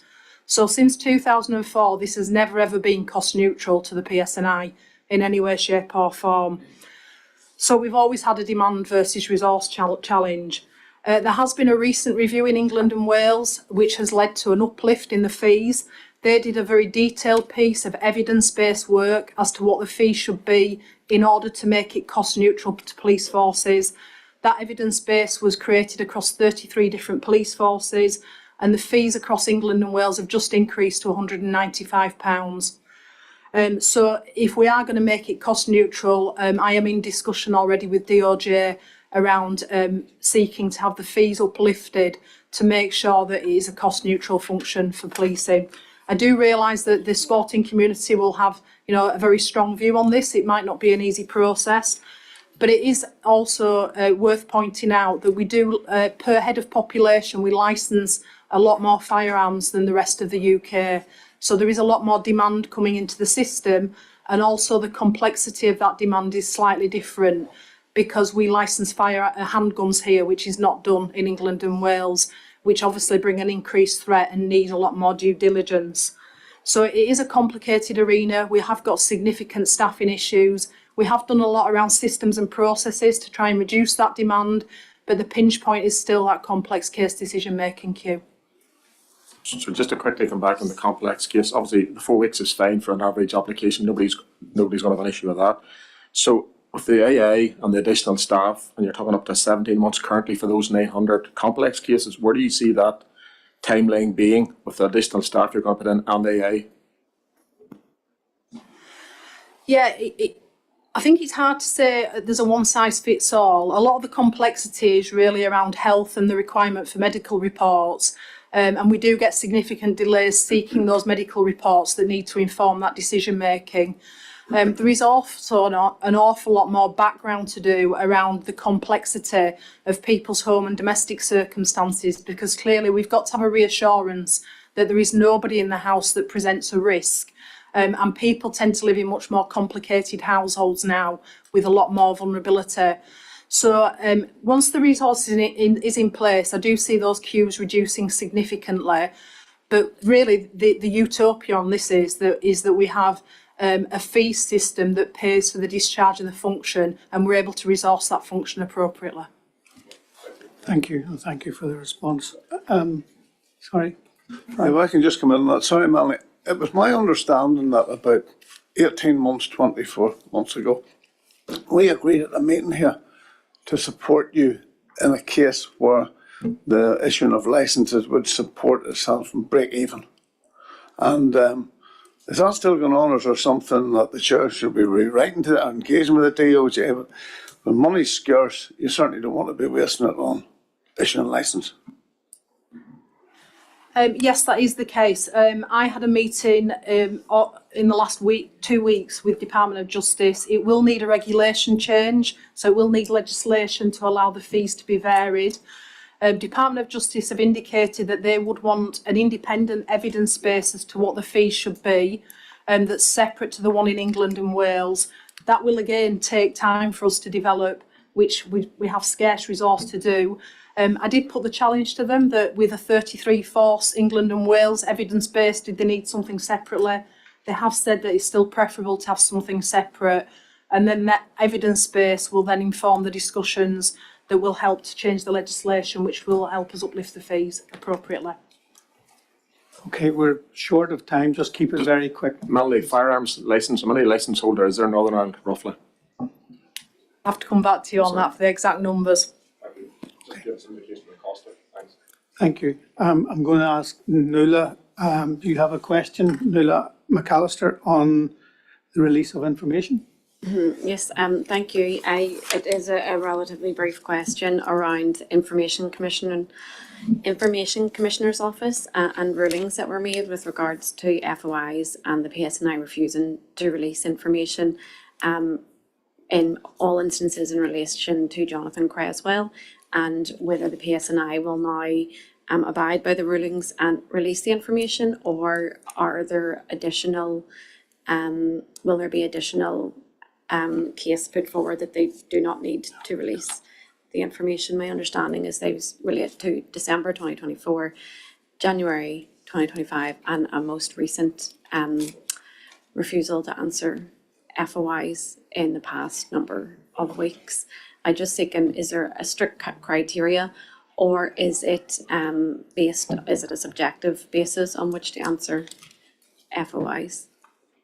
So no, we have to follow guidance, ICO guidance, and I think you'll understand it. And my position here is very clear that, and it follows the pattern recommendation actually, we release information. Unless it's not in the public interest to, not in the police interest not to, if there's any concern here. So we will follow that guidance. Where there's ongoing proceedings, and this is something that I've mentioned at this board before, and sometimes we get notifications about these proceedings, and there are still proceedings in that case. And I don't know the specifics, Nuala, so I'm going to say that I don't know the specifics. I'm now talking from my experience of managing these processes. Sometimes it's a timing issue as when we can release that information because of prejudicing those processes. But what we'll do is we'll always abide by what the ICO informs us to do. The individual case I think you're talking about, there is a challenge here. If the case, I think it might be a journalist who's asked for a load of information. We get thousands of these requests, thousands every year, and some of them are extremely voluminous. Some of them, because of the amount of time it would take to release them, and there's a process, there's an inquest going on, then I think there is a process by which, a sanction by which we can say we're not going to do it because it crosses a certain threshold. There is no, though, because of the shape of your question, there is no position with the PSNI not to release information about anything to do with the Jonathan Cresswell case, other than the legal restrictions that we've got in allowing information to be released. So again, this might be one where if you write to me and explain what's gone on you mentioned different dates, different months, and the challenge. I think I was aware, so I'm in the corner of my mind now, of a request for information, and the ICO have checked what we've done and said we shouldn't be releasing that information. The way you've shaped the question, it suggests we should be. So if you write to me, we can just clarify what the position is. Is that all right? Yeah, I'm happy enough to do that. And if it is a matter of, because of ongoing proceedings and investigations, then hopefully we can come back to that at a later date then. Chair, I also had a question. We're not asking them on the Marcella review. Is Yes. somebody asking that? Yeah. It's going to go into written, if that's okay. We'll come to that in a by written procedure, maybe. Do you want to ask it now? Yeah. Are you not asking it? Because I would do supplementary. We'll do it later on, maybe. Okay. Thank you. We'll talk about that later on. I'm going to move to Alan Chambers on a question about media coverage of allegations of sectarianism. And I know, Chief Constable, you referred to this in your opening remarks. So, Thanks, Chair. I appreciate that the Chief Constable did allude to it earlier. In relation to allegations of sectarianism, TSG that were published in the Belfast Telegraph on the 8th of March, has the Chief Constable read the unequivocal rejection of these allegations by 39 retired members of that TSG that was subsequently carried in the Belfast Telegraph and also featured recently on the front page of the newsletter? And can the Chief Constable confirm that the welfare of the current members of that TSG is being proactively supported in what must be a difficult time? So yeah, Alan, thanks for the question. Obviously, I made remarks about this previously around any behaviour that involves any sort of bigotry is not acceptable in the PSNI. And I'm very aware of the allegations that were made by Sean, because they were sent to me when they were in the media. The retired TSG officers have written to me, setting out the fact that they absolutely unequivocally deny that any of those behaviours occurred. I'm told that there was an investigation into the allegations and there was no evidence of wrongdoing discovered. It's my understanding that clearly Sean was not happy with that, but then didn't engage or did not wish to engage with management or our professional standards. And also there was an offer to appoint an independent chief inspector to examine the circumstances of his allegations. And listen, these are really difficult issues. I've been accused of stuff I've not done. I'm not saying anything about this particular case publicly. And it creates, obviously, concern when we're trying to recruit people from the nationalist community about, are these behaviours real or not? What I can tell you is, since the allegations became public and other things have said about calling for a Casey-style review in sectarianism, I've been here for 18, 19 months now, and I get about a lot. And I've not seen anything that causes me, and I've had conversations with members of this board, any significant concern about those types of behaviours. That said, we will have idiots who will behave badly at times, and we will deal with them because we have that in society. Our standards are such that we have absolute zero tolerance for it. In answer to part of your question, are the officers receiving support from senior management? That particular TSG is, and by coincidence, and it is a coincidence, I phoned the inspector this week because they've been involved in some brilliant operational work that led to an outstanding arrest. So I phoned him to pass on my congratulations to the team, and I asked if the team were okay. Some of the team have changed. He was not there at the time, the inspector, but he assured me they were okay. And we've had senior officers, superintendents, lean into the team to make sure that they're feeling okay, including, actually, bizarrely, I think there's a visit today by the head of branch. And it's probably important I say this, that various inspections are always carried out. Obviously, we're looking at doing a cultural survey, I hope later this year, looking at behaviours and how people feel from different backgrounds. But there was an inclusivity inspection for all the TSGs in 2024, and no issues of sectarianism were noted. I'm very happy to meet Sean. I'm going to reach out separately around that.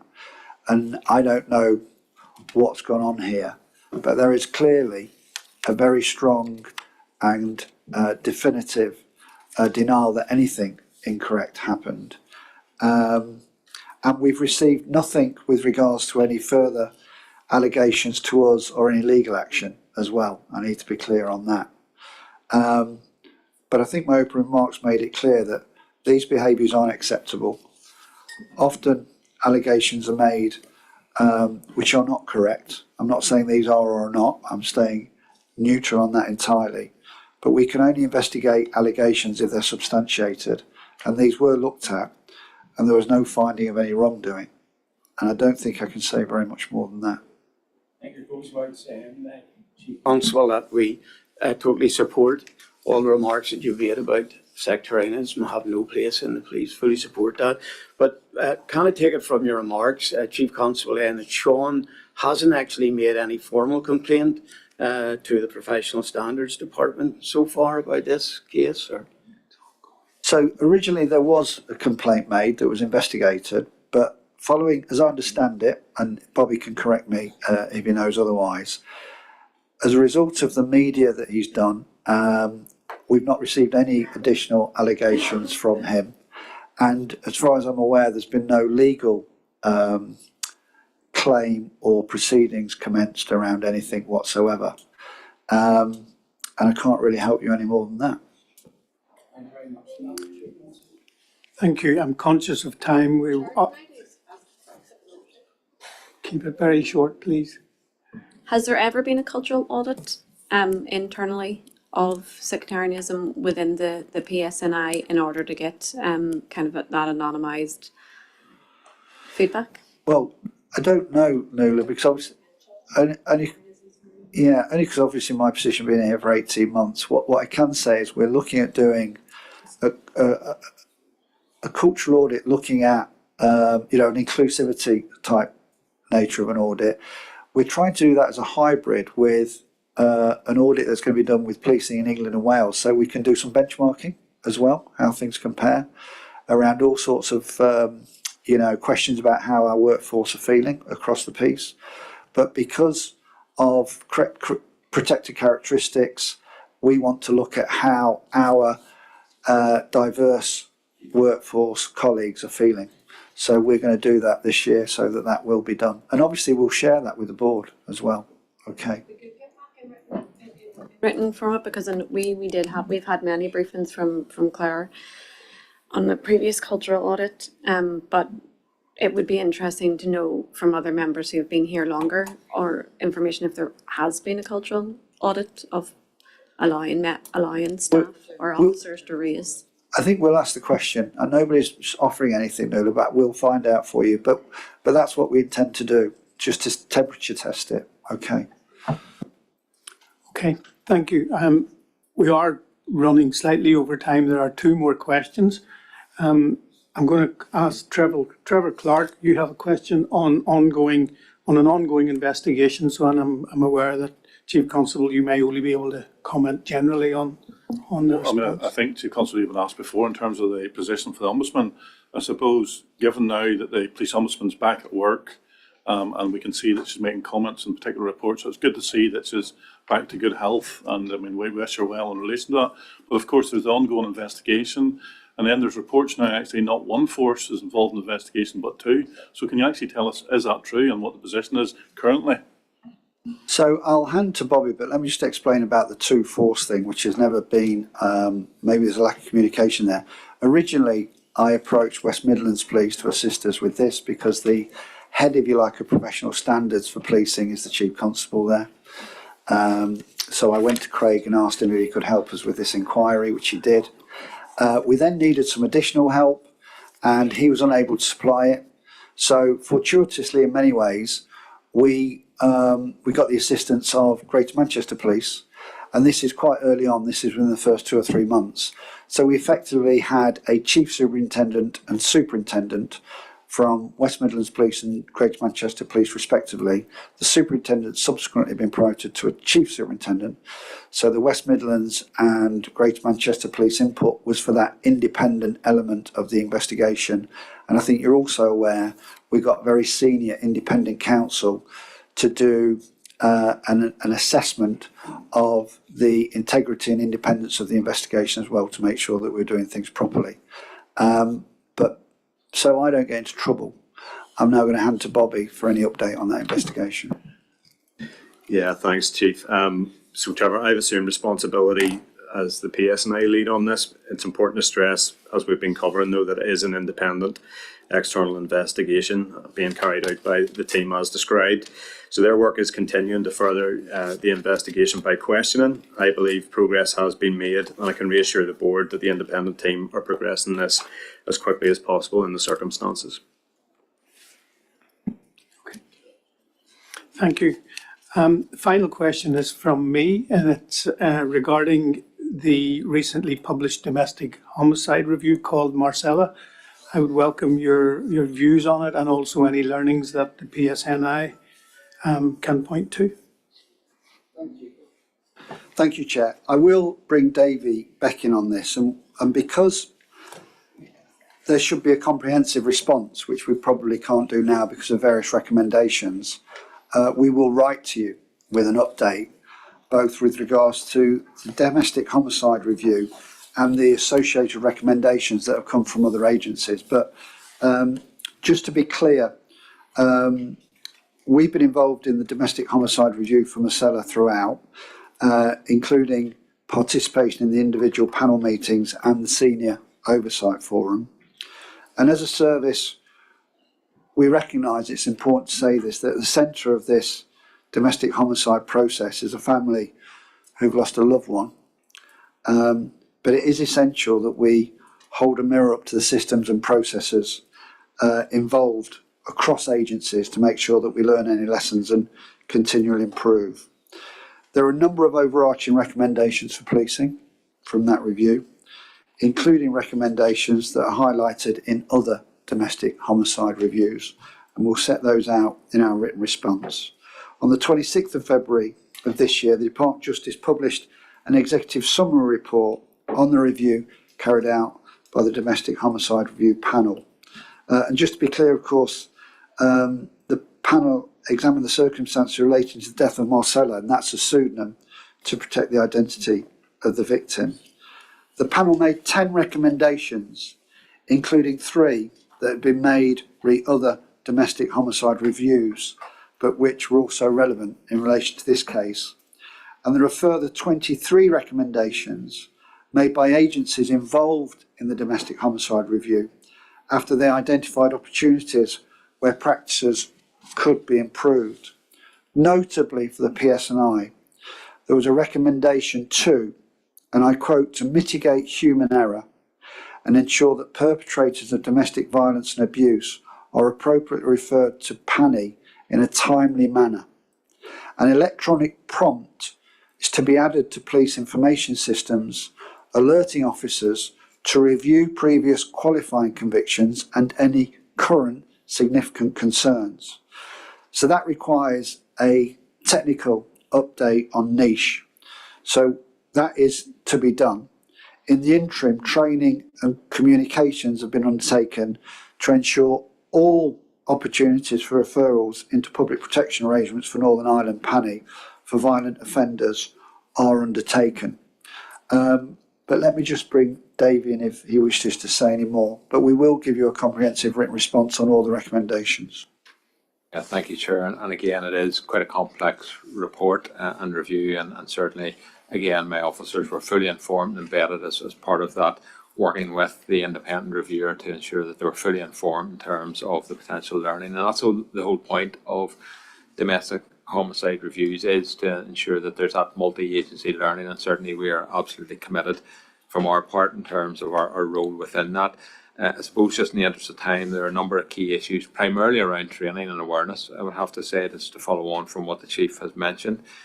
Some of the recommendations touch on domestic homicide training, timeline training, which has been developed by Jane Malcolm-Smith, and that has already been rolled out to a number of our officers in public protection branch and local policing.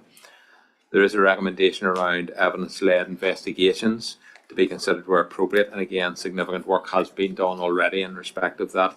And indeed, our recent Ginny report commented very positively in terms of our approach to evidence-led investigations. We have, as a consequence, developed a service level agreement between the PPS and PSNI, which again focuses on investigations and proceedings and prosecutions under domestic abuse cases. And that continues to receive appropriate work and development. Improve collaboration and coordination, again, that MARAC review, which is key to this moving forward. And my understanding is that a report has been prepared with further recommendations, and a next steps paper in terms of that collaborative group is expected by the end of this month. So in summary, key issues around PAPANI referrals, understanding of coercive control, consideration of the impacts of domestic violence on children, and again, the ability to, or the need to call out domestic abuse. A lot of these issues have been addressed and will continue to be addressed through training and actually through our Power to Change campaign, which is central in terms of that calling out of the abuse and the behaviours, and actually supporting not only victims but also their families in terms of that ability to call out those particular behaviours. Okay, thank you. I appreciate your response, and I do look forward to your fuller written response to that, and it's encouraging that many steps are already underway. Nuala, did you want to come in on this at all? Well, yeah, I think I was going to ask the same about just a general update and comment on the recommendations, and just it is important to highlight, you know, that there are recommendations for other agencies too, especially those, the health and social care trusts as well, that we will be following up on. But with regards to a number of the issues raised with that murder and the fact that there were systems in place that weren't maybe perhaps properly followed up on, and I'm thinking the records, if we could perhaps get an update as to where you are learning not only from that review, but when I read the reviews, some of it did spark, you know, memories of, and I'm not sure when this murder took place because it is a pseudonym, but you know, it sparked kind of reflections on the Kitty Simpson murder, and the niche records too. Were they all properly examined and looked at, and how can we actually ensure that that's just built in concrete now for officers, and also the MARAC review that you had said, who is that next steps report, who's that going to, if it's all the agencies, what's the process there? Well, ultimately that'll go back to the board that's working on that group, but ultimately we'll go to the minister as well. So there's a number of those key trains are in motion, but more than happy to provide a fulsome report to allow the board that opportunity to consider the complexity around that. But it is, you know, there are multiple recommendations that cross over both this case, other cases, and indeed feed into some of the areas that we've touched on earlier around the HMIC report. Common themes, etc., that we need to really focus in on now, particularly around the partnership working elements. Thank you. Linda? My question is actually on the back of what, and I missed the start of the answer there just around the MARAC, but do we have a timeline for the MARAC review? And we probably need to have a deeper conversation just around it outside of it. Yeah, my understanding is the next steps and the recommendations from that review should be complete by the end of this month. Thank you. That concludes the questions for today. Could I thank you, Chief Constable, and your team for your responses and for being here today. Could I thank everybody in the room who has attended today, and those online.